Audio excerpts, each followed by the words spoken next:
పాకిస్తాన్ తప్పుడు వార్తల ప్రచారాన్ని తీవ్రతరం చేసింది. తప్పుడు ప్రచారంతో సోషల్ మీడియాలో కూడా వక్రబుద్ధిని చాటుకుంటోంది. పాక్ వండి వార్చి ఆన్లైన్లోకి వదిలే తప్పుడు కథనాలను చైనా, అజర్బైజాన్ మీడియా సంస్థలు మరింతగా ప్రచారం చేస్తున్నాయి. అయితే దాయాది చేస్తున్న అసత్య ప్రచారాన్ని కేంద్ర ప్రభుత్వం తిప్పికొడుతోంది.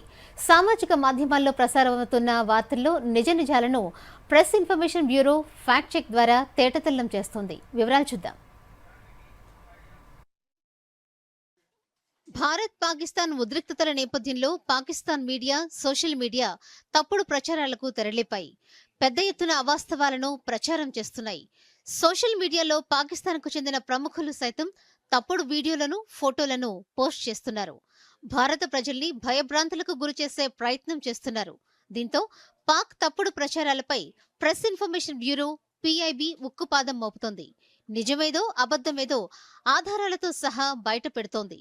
పాకిస్తాన్కు చెందిన స్ట్రాటజిక్ అనలిస్ట్ అని చెప్పుకునే కమర్ చీమా అనే వ్యక్తి గ్లోబల్ డిఫెన్స్ ఇన్సైట్ అనే హ్యాండిల్స్ ద్వారా భారత్పై తప్పుడు ప్రచారం మొదలుపెట్టారు.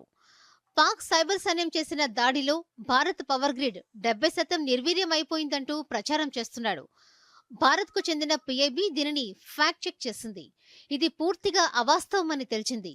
దీంతో సోషల్ మీడియా వినియోగదారులు ఇలాంటి తప్పుడు ప్రచారాలకు దూరంగా ఉండాలని PIB సూచించింది.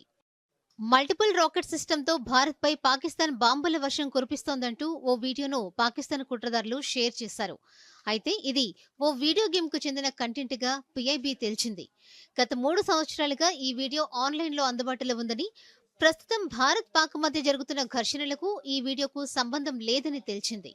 ఇక ఇండియన్ ఎయిర్ ఫోర్స్ కు చెందిన మహిళా pilot, squadron leader Shivani Singh ప్రాణాలు కాపాడుకునేందుకు జెట్ ఫైటర్ నుంచి దూకి పాకిస్తాన్ కు చిక్కారంటూ మరో వీడియో కూడా సోషల్ మీడియాలో చక్కర్లు కొడుతోంది.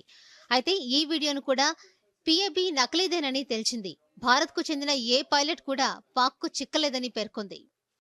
బఠిండా ఎయిర్పోర్ట్ ను కూడా పాకిస్తాన్ పూర్తిగా ధ్వంసం చేసిందంటూ PTV న్యూస్ పేరుతో సోషల్ మీడియాలో పాక్ అనుకూల వర్గాలు ఓ వార్తను షేర్ చేశాయి. నిజానికి బఠిండా ఎయిర్పోర్ట్ పూర్తి స్థాయిలో పనిచేస్తోందని, పాక్ దాడుల్లో బఠిండా ఎయిర్పోర్ట్ కు ఎటువంటి నష్టం వాటిల్లలేదని PTI తెలిపింది. ఢిల్లీ ఎయిర్పోర్ట్ పై భారీ మిసైల్ దాడి జరిగిందంటూ భారీగా మంటలు వెగిసిపడుతున్న ఓ వీడియోను అవకత్ ఎల్దా పేరుతో పోస్టు చేసిన ఓ వీడియో X వేదికగా వైరల్ అవుతోంది. అయితే ఈ వీడియో ఢిల్లీ ఎయిర్పోర్ట్ కు సంబంధించినది కాదని, యెమెన్లోని అదెన్లో గతేడాది ఆగస్టులో ఓ గ్యాస్ స్టేషన్ పేలిన సందర్భంగా చిత్రీకరించిన వీడియోగా PIB తేల్చింది. Bureau report, Doordarshan news.